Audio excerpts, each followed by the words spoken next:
बेंगलुरु में संयुक्त विपक्ष का नामकरण तो हो गया, लेकिन इसको लेकर नाराजगी भी खबरें आ रही हैं और बताया जा रहा है कि बिहार के मुख्यमंत्री नीतीश कुमार गठबंधन का नाम इंडिया रखे जाने से खुश नहीं थे और यही कारण है कि वो प्रेस कॉन्फ्रेंस से पहले ही निकल गए।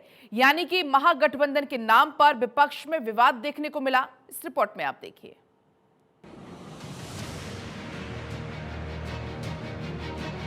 नाम तय फिर भी भय। नाम इंडिया, कितना फिट कितना हेड।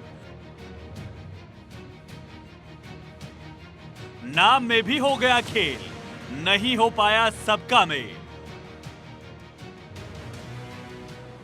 कहीं कीट कहीं का रोड़ा, भानुमति ने कुनबा जोड़ा। कहावत गठबंधन करने वाली राजनीति पर बिल्कुल सटीक बैठती है, क्योंकि बेमेल विचारधारा वाले एक झंडे के तले एक साथ मिलकर मोदी को हराने के लिए एक हो रहे हैं, जिसकी दूसरी बैठक बीते कल बेंगलुरु में हुई। इसमें 26 विपक्षी दलों के शीर्ष नेता शामिल हुए, जहां सबसे बड़ा काम हुआ गठबंधन का नाम डिसाइड कर लिया गया, जिसकी घोषणा करते हुए कांग्रेस के राष्ट्रीय अध्यक्ष मल्लिकार्जुन खड़गे ने कहा कि विपक्षी दलों के इस गठबंधन का नाम अब इंडिया होगा। इस इंडिया का पूरा नाम है Indian national developmental inclusive alliance. खड़गे ने कहा कि इस नाम पर सभी दल सहमत हुए। विपक्ष की अगली मीटिंग मुंबई में होगी, जल्द ही तारीख की घोषणा की जाएगी। लेकिन जब खड़गे से पूछा गया कि इंडिया का चेहरा कौन होगा, तो खड़गे ने जवाब दिया, ये कोई बड़ी बात नहीं है, इसीलिए हमने 11 लोगों की कोऑर्डिनेशन कमेटी बनाई है, उसमें तय करेंगे। सीट शेयरिंग के सवाल पर खड़गे ने कहा कि कमेटी ही इस पर चर्चा करेगी, लेकिन सूत्रों की माने तो विपक्षी दलों में ही इंडिया नाम पर सहमति नहीं थी। आपस में ही इतना मतभेद था कि कुनबे को एक रखने के लिए किसी तरह नाम फाइनल कर दिया गया। नीतीश कुमार इंडिया नाम से खुश नहीं थे, इसी वजह से नीतीश बैठक खत्म होने के बाद प्रेस कॉन्फ्रेंस का हिस्सा नहीं बने और बहाना बनाकर जल्दी निकल गए। नीतीश चार्टर्ड प्लेन से गए थे, वो चाहते तो 2 घंटे और रुक सकते थे, लेकिन इंडिया नाम से नीतीश खुश नहीं थे, जिसकी वजह से वो बैठक खत्म होते ही निकल गए। इस नाम के अपने सियासी और राजनीतिक मायने हैं। नीतीश का मानना था कि इंडिया शब्द एनडीए की तरह साउंड करता है, इसीलिए कुछ और सोचना चाहिए। इसके बाद भी नीतीश कुमार को संतुष्ट करने के लिए इंडिया के एक शब्द डी मतलब डेमोक्रेटिक की जगह डेवलपमेंट किया गया, क्योंकि एनडीए में भी डी शब्द का मतलब डेमोक्रेटिक है। विपक्षी एकता की ओर से रखे गए नाम में कुल 5 शब्द हैं और सभी के अपने अलग अलग सियासी मायने। हालांकि बाद में राहुल गांधी ने जब उनको इसके पीछे का मतलब समझाया और बाकी दलों ने नाम पर अपनी सहमति व्यक्त की, तब नीतीश कुमार ने ना खुश होकर भी हामी भर दी। तो अगर आपने मुखौटा बदल दिया तो क्या मुखौटा बदलने से लोग बदल जाएंगे? उस मुखौटे के पीछे तो लालू यादव, उस मुखौटे के पीछे कौन है? ममता बनर्जी, उस मुखौटे के पीछे कौन है? अरविंद केजरीवाल, जिनके 2 मंत्री जेल के अंदर बंद हैं, लालू यादव जो सजा याफ्ता हैं, स्टालिन, जिनके 2 मंत्रियों के यहाँ सीबीआई ईडी का रेड हो चुका है। तो भ्रष्टाचार में आकंठ डूबे लोगों का ये महासम्मेलन हो रहा है। आप बैनर कुछ भी लगा दें, आप नाम कुछ भी रख दें, उससे क्या फर्क पड़ने वाला है? तो इसलिए नाम बदलने से चेहरा नहीं बदल जाता, चेहरा तो वही है, केवल मुखौटा बदल जाने से और लोग नहीं बदल जाते। इसलिए लोग पहचानते हैं इस नए नाम के पीछे कौन लोग हैं। लेकिन सवाल ये उठता है कि जब नाम पर ही सहमति बनने में इतनी नाराजगी हो गई, तो सीटों के बंटवारे पर क्या होगा? क्या विपक्ष का एक गठबंधन सिर्फ बीजेपी के हमले से बचने के लिए है? क्योंकि कहा यह भी जा रहा है कि इंडिया नाम रखने के बाद बीजेपी गठबंधन पर सीधा हमला नहीं कर सकेगी। इंडिया नाम रखने से विपक्ष को सबसे बड़ा फायदा यही होगा कि बीजेपी उसका मजाक या तंज नहीं कस पाएगी। देश के नाम पर गठबंधन का नाम पड़ने से बीजेपी के लिए बड़ी चुनौती होगी। बीजेपी खुद को राष्ट्रवादी पार्टी कहती है। ऐसे में अगर इंडिया के नाम का कोई गलत मतलब बीजेपी की तरफ से निकाला जाता है, तो जनता के बीच इसका संदेश भी काफी गलत जाएगा। लेकिन क्या आपस में मतभेद होते हुए भी जबरदस्ती का नाम 24 की नैया पार लगा पाएगा, या आगे चलकर अंदर से ही कुछ और आवाजें उठेंगी? महबूबा मुफ्ती जैसे लोग क्या इंडिया के बैनर तले जुड़ पाएंगे, या विपक्षी एकता एक बार फिर सपना ही रह जाएगा? और इंडिया नाम होने के बावजूद गठबंधन इंडिया में नहीं मिल पाएगा। Bureau report, Bharat 24। और वहीं गठबंधन में नाम पॉलिटिक्स पर हमारे संवाददाता की आप एक रिपोर्ट देखिए।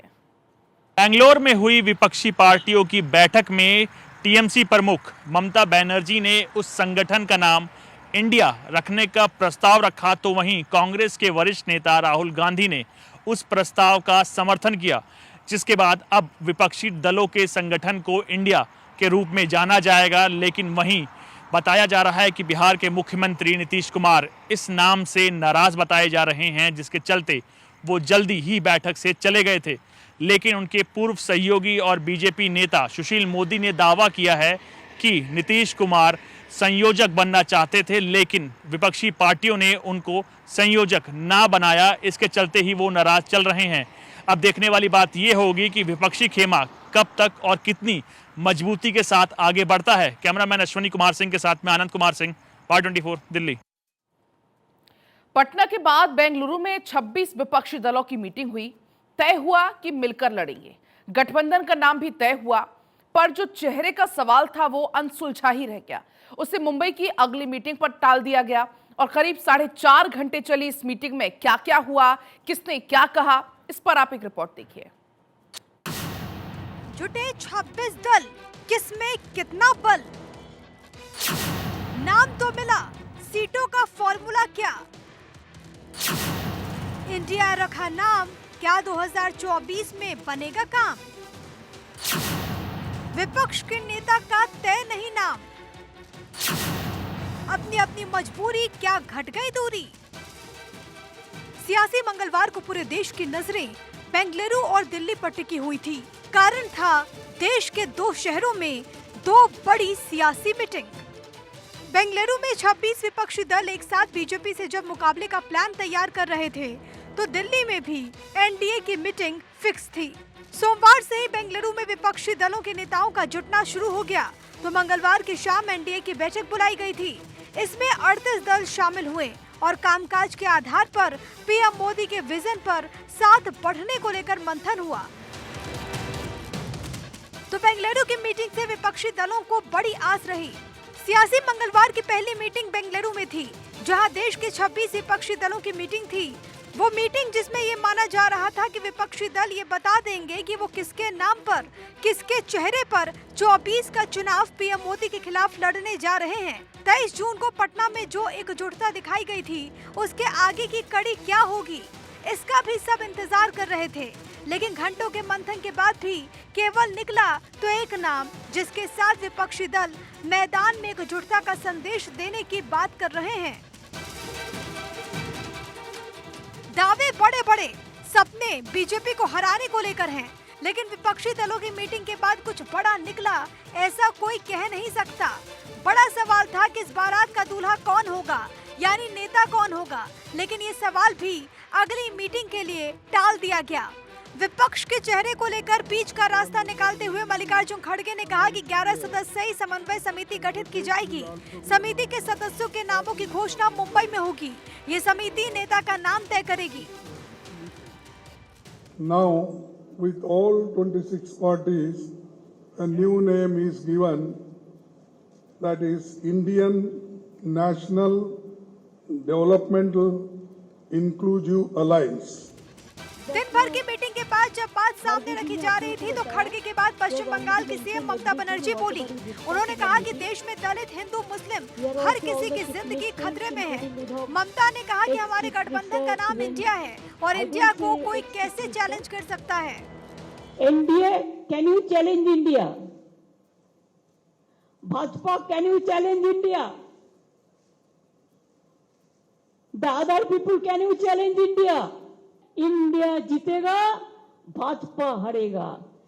भारत जीतेगा, भाजपा हारेगा। इंडिया जीतेगा और हमारा देश जीतेगा। मीटिंग में शामिल हुए कांग्रेस नेता राहुल गांधी ने भी बीजेपी पर हमला बोला और कहा कि आज देश की आवाज को दबाया जा रहा है। इंडिया नाम इसलिए चुना गया क्योंकि लड़ाई एनडीए और इंडिया के बीच है, मोदी और इंडिया के बीच में है। आपको पता है कि जब कोई इंडिया के खिलाफ खड़ा होता है तो जीत किसकी होगी? लड़ाई